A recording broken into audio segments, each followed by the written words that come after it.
আমার ছেলে যখন বড় হচ্ছে, আমি তাকে 1:1 জিজ্ঞেস করছি, তোমার কি বিয়ের দরকার? সে বলছে হ্যাঁ আমার বিয়ের দরকার। কেন বলছে?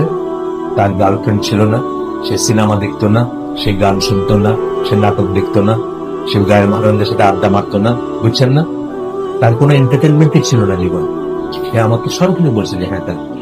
আমরা কিন্তু মেয়ে দিতে চাইনি, বউয়ের ছেলে কত রকম অ্যাডভাইস যে এই ছেলেটার কি ক্যারিয়ার নষ্ট করে দিবে, এর জীবন নষ্ট। একটা ভালো ভালো স্টুডেন্ট ছিল, ওর জীবনটা নষ্ট করে দিবে। তো তো একজন জিজ্ঞেস করছে যে এদের কি সমস্যা আছে নাকি, মানে মাথায় সমস্যা আছে নাকি যে একটা ছেলে, মেধাবী ছেলেকে এবার নষ্ট করে দিচ্ছে।